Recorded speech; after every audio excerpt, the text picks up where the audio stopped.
Juneteenth is not at all what you think it is. Most understand the Emancipation holiday to be the anniversary of enslaved black Americans finally being set free from hundreds of years of forced labor. But anyone who has read carefully knows that freedom is far from what Juneteenth actually meant in practice.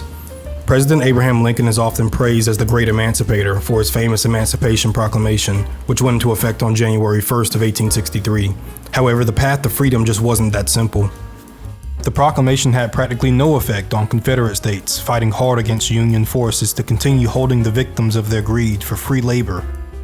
It was not until after the war that the proclamation would be enforced on June 19th of 1865, and all enslaved Americans were free. Now this sounds great, a significant turning point in American history where the good guys won. And to make matters even better, the 13th Amendment, the first of the 3 Reconstruction Amendments, was ratified by 27 of 36 states. Of these new amendments designed to create a better union, the 13th, most relevant here, supposedly banned slavery.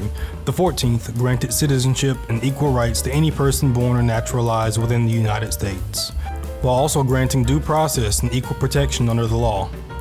And the 15th granted black men the right to vote. I'm not gonna lie to you, all 3 of these amendments sound really good on paper, but in reality, they all deserve an asterisk, especially the 13th. But like in any other scenario, let's look at the thing we're criticizing before we speak too harshly about it.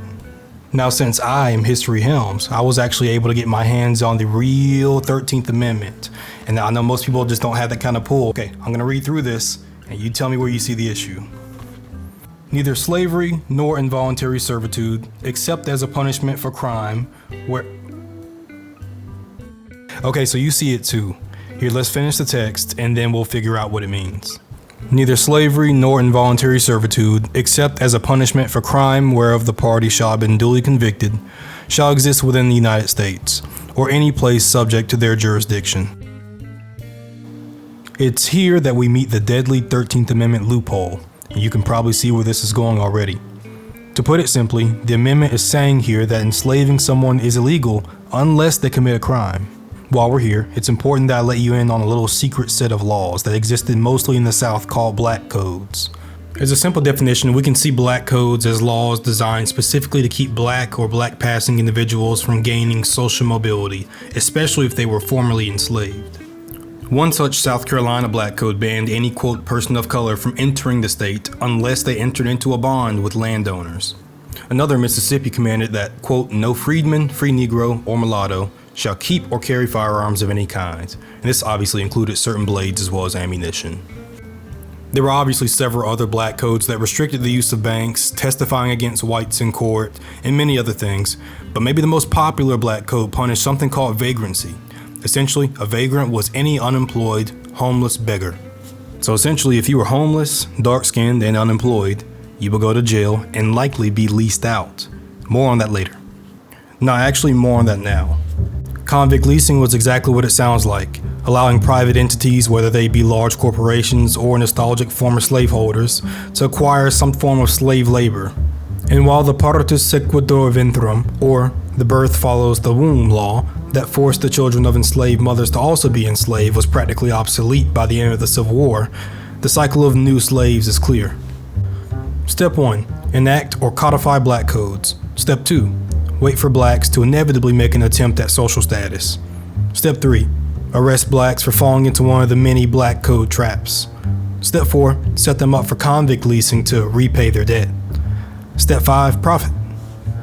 It's easier to understand the natural ebb and flow of history when we place ourselves in the shoes of the individuals involved. Let's do that right now.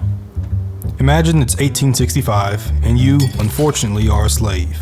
Your master approaches you and delivers the news that you are now legally free. That's great, right? But one problem, what do? Well, you have a few options. We'll call them scenarios. Scenario A. You visit the nearest bank to take out a loan and buy some property to live and farm on independently. 2 problems here. Problem 1, first you'd have to get to the Freedmen's Savings Bank, a proud establishment praised by the great Frederick Douglass for teaching former slaves, quote, lessons of sobriety, wisdom, and economy, and to show them how to rise in the world. This probably goes without saying, but mid to late 19th century travel was not the most efficient.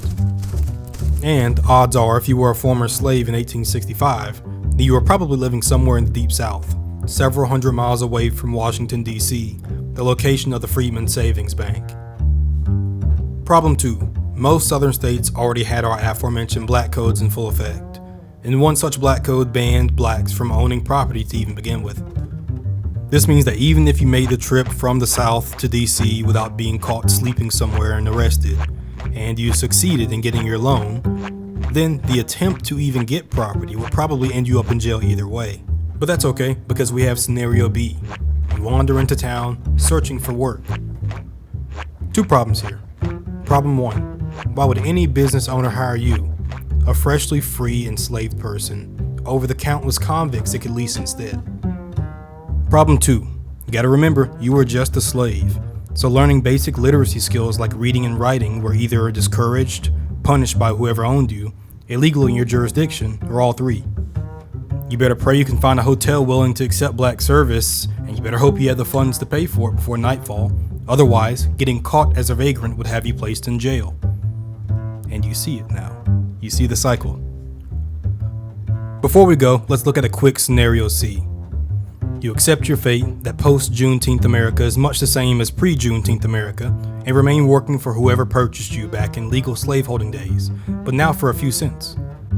So you really had 2 practical choices just after the Juneteenth announcement in 1865. Option A, basically be a slave again, but now for a little change. Option B, basically be a slave again, but with some jail time with a chance to be leased out.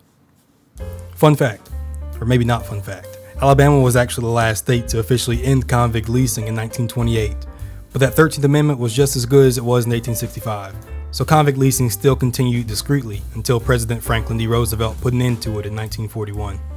This act by Roosevelt played a large role in why Democrats can guarantee the black vote even today.